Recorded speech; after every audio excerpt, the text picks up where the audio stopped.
আজকে অনেক সকালে ঘুম থেকে উঠলাম। আজকে ভাবছি আমি অনেক কিছু করব। এমনিতেই ঘরে কোনো কাজকাম করি না। সারাদিন শুধু খাই আর ঘুরে ফিরি, আড্ডা মারি। তো আজকে ভাবলাম ঘুমানোর আগে ভাবতেছিলাম কোনো কাজ তো করি না। সারাদিন খালি ঘুরে ফিরি, বসে বসে খাই। এভাবে তো সময় কাটতেছে না।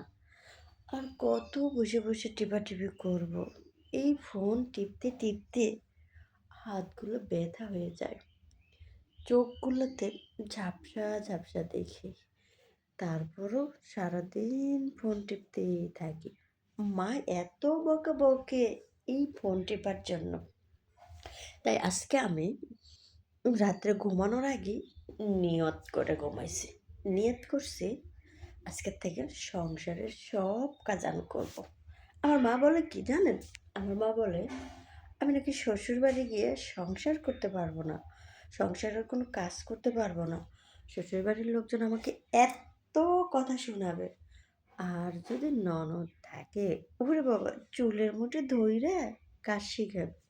তাই আমিও ভাবতেছি শ্বশুরবাড়ি যাবার আগে সব কাজ শিখবো। আজকের থেকে ফোন টেপাটেপি বন্ধ।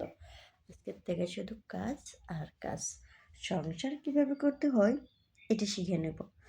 উম সংসার এমনিতেই সংসার তেমন একটা ভালো লাগে না। সংসার প্রচুর প্যারা, প্রচুর ঝামেলা। এইগুলো মাথার ভিতর নিতে গেলেই ওর বাবা আমার আশেপাশে দেখি তো, ও কত সংসার যারা করতেছে কি ঝগড়া করে, ওর বাবার বাবা। তো যাই হোক, ঘুম থেকে উঠলাম। ঘুম থেকে উঠার পরে প্রথমেই আমি একেবারে ফ্রেশ করলাম, ব্রাশ করলাম, ফ্রেশ হলাম। ফ্রেশ হয়ে হাত মুখ ধুয়ে এখন এই যে শুরু করব কাজ। আজকে উড়ে ধরে কাজ করব। মাকে দেখাবো আমিও পারি। আমি নাকি কিছুই করতে পারি না। মা সবসময় আমাকে এই কথাটাই বলে, তুই তো কিছুই করতে পারিস না। তাই আজকে আমি সব ঘরের কাজ করে দেখাবো। এমনকি রান্না পর্যন্ত করবো আজকে। তবে রান্না তো করতে পারে না, চেষ্টা করব। চেষ্টা করলে মানুষ কি না পারে না? মানুষ তো সব কিছুই পারে। তো আমি কেন পারবো না? আমি একটা মেয়ে মানুষ। আমি সব কিছুই করতে পারবো। আজকে রান্না করব, কি রান্না করব? হুম, গরুর মাংস ভুনা করব আর পোলাও রান্না করব।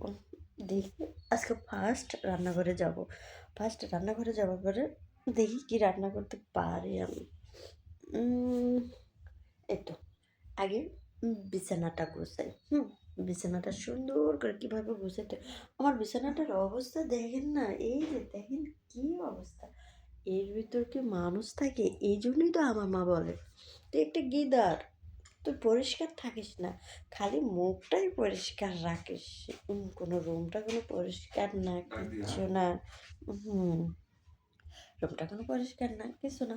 শুধু শুধু খালি ফেসটাই সুন্দর। তো বন্ধুরা, চলো আমি এখন বিছানাটা গুছাই, আপনাদেরকে দেখাই কীভাবে গুছাইতে হবে।